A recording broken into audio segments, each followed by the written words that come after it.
People are more afraid of death than public speaking, and right now, one option is looking better than the other.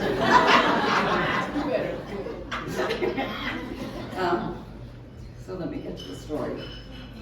So April 1st, 1996 was going to be a big day for my husband and myself. After 5 years of being a single car couple, we were getting a second vehicle because the following month we were expecting our first child. So we needed to have 2 cars in case there was some kind of emergency that we could get that baby to the doctor. And for me, it was also a big day because at 6 o'clock that evening on Monday, April 1st, I was going to be taking a cumulative exam in anatomy and physiology and getting that next step closer to graduation from massage school.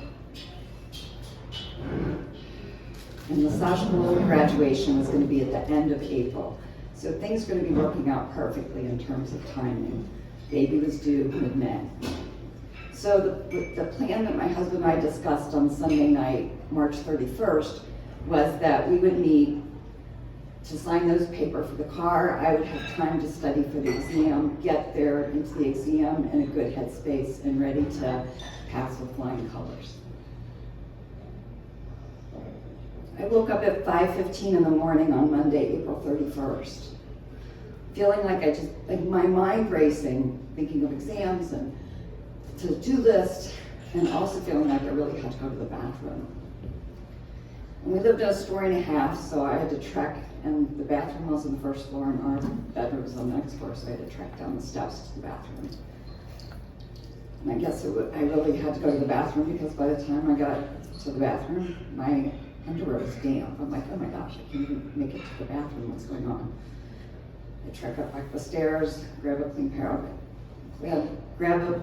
of underwear, try to slide back from the bed, but the creaking floor, the door, I woke up my husband. He's like, what's going on? It's 5:15. You were going to sleep in a little bit later because you weren't going to go to work today. I said, something doesn't feel right. I have to go to the bathroom again, and I just came from the bathroom. Can you wait to go to work today until I can call the doctor's office, see if I can get an appointment, talk to somebody? Of course, he replied. And so, since we were already up, we went through our morning routine, got ready. I probably went to the bathroom another 2 times. I waited till the clock hit exactly 8 a.m. so I could call the doctor's office. Talked to the receptionist, and she transfers me to the nurse. And I explained the situation to the nurse, thinking maybe I have a UTI, can I see the doctor, same day appointment? And the nurse puts me on hold, but it's not the Muzak kind of hold, it's the hand over the receiver type of hold. And I hear this indistinct conversation, and then what I hear she removes her hand from the receiver, and I hear, get to the hospital. And so in the background, the doctor is saying she needs to get to the hospital. So the nurse back on the line says, the doctor wants to get you to the hospital.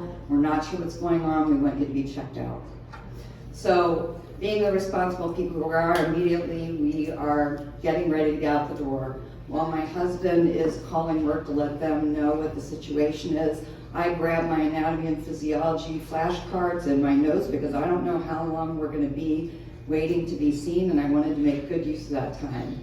So we're on the way out the door, and we open the door and realize that we need to go back in and get our winter coats because it's snowing. So April 1st, I think that was Mother Nature's April Fool's joke on us. So we drive to the hospital, get there about 9 o'clock in the morning, go through registration, check-in process, and they direct somebody accompanying us to the maternity triage area. We passed some pretty quiet areas of the hospital, and this part just seemed really loud and noisy for what seemed to be an early part of the day. Somebody directed us over to a set of bed, and just said, have a seat, because the area was really crowded. Nurses looked overworked. And we just sat there for a while. And so I pulled out my flashcards and asked my husband if he could start quizzing me and help me get ready for the test. It was probably another hour, hour and a half before somebody came to us to let us know that the doctor on call had ordered an ultrasound. So another 30 or 40 minutes wait before somebody wheels me down to ultrasound. And, ultrasound, it's like, cool, we'll get to see another picture of the baby. So we're kind of talking to the tech a little bit and asking, does everything look okay? And the tech says, yeah, for 33 to 34 weeks, it looks good. Looks like, everything's intact, amniotic sac, like fluid levels look fine. Looks pretty normal, so if this is the case, we'll share that with the doctor. We get back up to the area, they said, as soon as a doctor can check you out, you'll probably be discharged to go home. So I'm thinking, okay, I'm still gonna have time to, if I keep studying right now, I should be okay to get ready for this test this evening. But it was to the point that it was about noontime, so we had to make a couple phone calls to the credit union to say we couldn't sign the loan paperwork. My husband called work again to say that he was still at the hospital, but we were awaiting discharge. And I called the massage school just to say, look, I know the test is coming up, I'm still at the hospital, hopefully, we don't have to wait too much longer. So, more waiting for us. And I start to wonder, did the tech press kind of hard when she was doing the ultrasound? Because I was starting to feel a little crampy. Maybe it was because I didn't eat too much for lunch. I don't remember if I ate lunch. So we're still waiting a while. It's maybe about 2 o'clock when we notice that there's a shift change. So a new nurse comes on duty and sees us kind of sitting over there, asks us, what's up, what's going on? What do why are you here? And we explained we're waiting to see the doctor to have discharge, to be discharged. But then my husband also mentioned, she's feeling a little crampy, so we do want to tell the doctor about that too. And she looks at me, she says, have you been checked? I said, well, they checked my vitals when I came in. She said, no. Has anybody checked your cervix? No. She put on a set of gloves and she checked my cervix. Her eyes got real big and she darted out of the room. We had not seen a doctor most of the day and she was back with a doctor in like less than 2 minutes. And the doctor says to us, your cervix is significantly dilated. We want to make sure that we prevent any preterm labor since your baby's at 33 weeks and we don't want that baby coming out early. So what we're going to do is we're going to give you some medication that will help prevent or slow any preterm labor. So rather than signing discharge papers, somebody was putting in a port for an IV into my arm and starting a drip of magnesium sulfate, or what the nurses called mag sulfate for short. And some of the side effects, so the purpose of that medication is to protect the baby and to try and keep the baby in utero as long as possible. Side effects for the mother can include dizziness, hot flashes, nausea, muscle weakness, trembling. And within that first dose, I experienced all those symptoms short of throwing up. I was starting to shake and tremble. And rather than slowing things down, things started to feel like they were speeding up. Finished that level of medication, and since things weren't slowing down, the doctor ordered the second dose at a higher level. And so I went through it again, almost like I felt like I was being put through the ringer. I was trembling so much, my husband was trying to help me stay still. And I watched and just prayed for that bag to drip as much as possible and hoped that it would resolve the situation.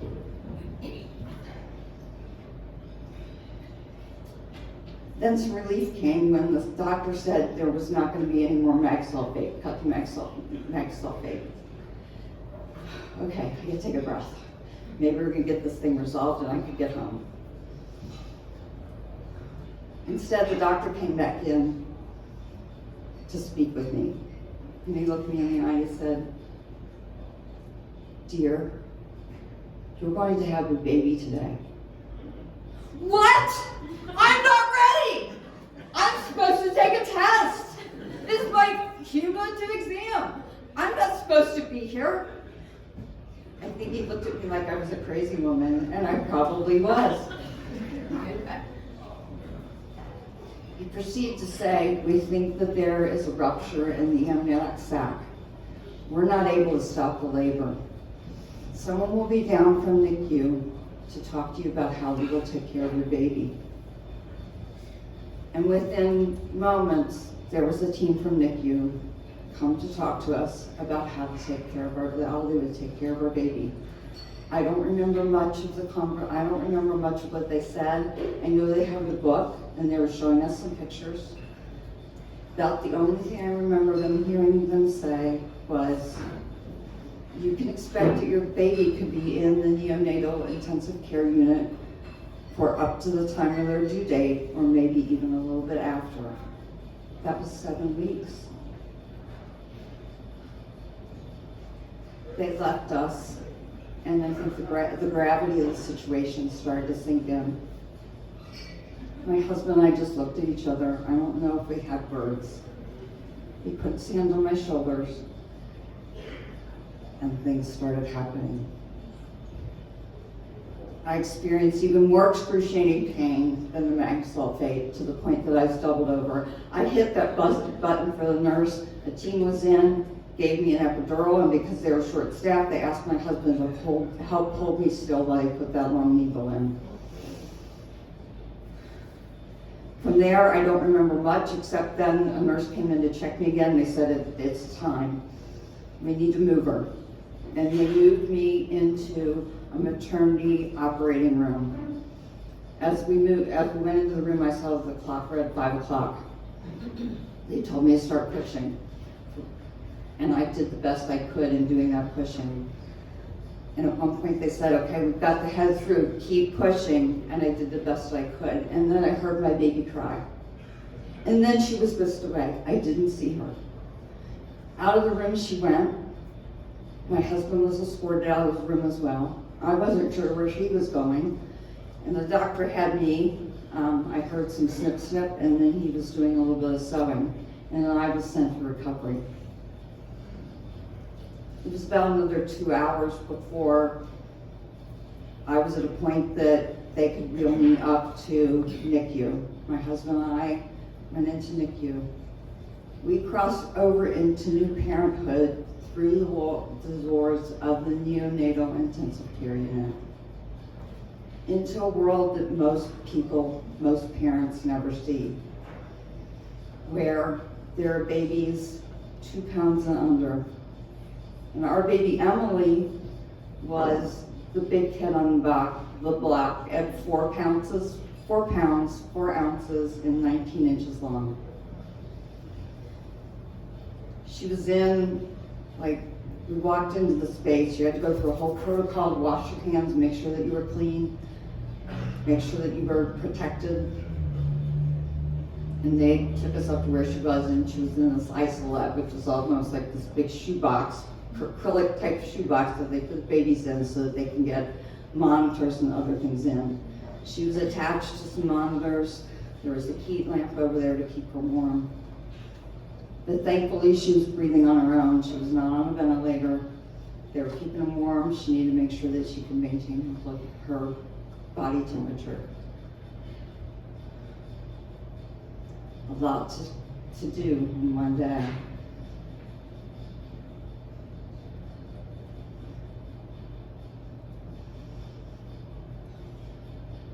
Today, that daughter is almost 27, will turn 27 on April 1st.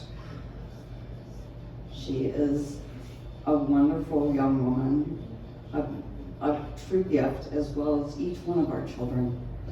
and some lessons that I take away from that day, because our journey from there was still uncertain. We weren't sure how long we were going to be in the hospital. Ended up only being 10 days. So we were very fortunate and very grateful. Grateful to the staff who took care of us, and recognizing that our life changed in like a split second. And like many parents know, the best laid plans can blow up at any moment. And I guess for us as new parents and being kind of type A, maybe we needed to really get that lesson loud and clear that we were not in control. And that for most of us, the amount of control is just a very slim piece of what we think. And another thing, a couple other things as I look back on the day. The body knows well before the mind knows. So important to trust the body's wisdom, to trust those as well next to us, the people who go before us, those wise people. And to treat one another with kindness, because we have no idea the journeys that they've traveled. And I would just like to also introduce that Emily Elizabeth. She's here tonight.